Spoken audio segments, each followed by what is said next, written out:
অনেক মায়ের বুক খালি করে কিন্তু এই দ্বিতীয় স্বাধীনতা পেয়েছেন।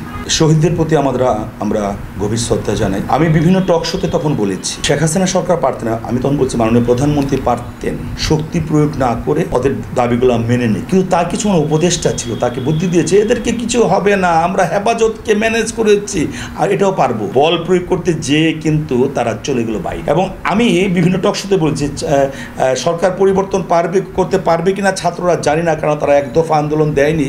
তবে আমি এটাও বলেছি প্রতিটি টক শোতে, ছাত্ররা আজ পর্যন্ত ব্যর্থ হয়নি।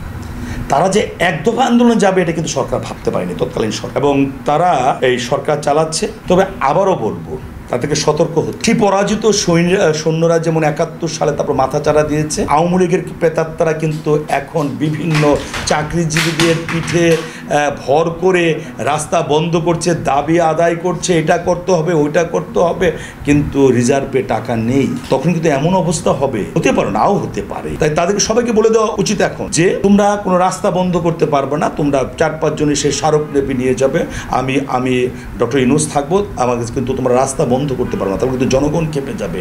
জনগণ এখন নাকি 2 ঘন্টার পর 6 ঘন্টা লাগে, আগের মতো আওয়ামী লীগের সময় মতো হয়ে গেছে। তার কিন্তু জনগণ খেপে যাবে এবং বলতে হবে যে 1 বছরে আমরা কোনো দাবি দেওয়া করতে পারি, 1 বছর পর আপনাদের সব দাবি দেওয়া মানবো, তাহলে এগিয়ে যাবে।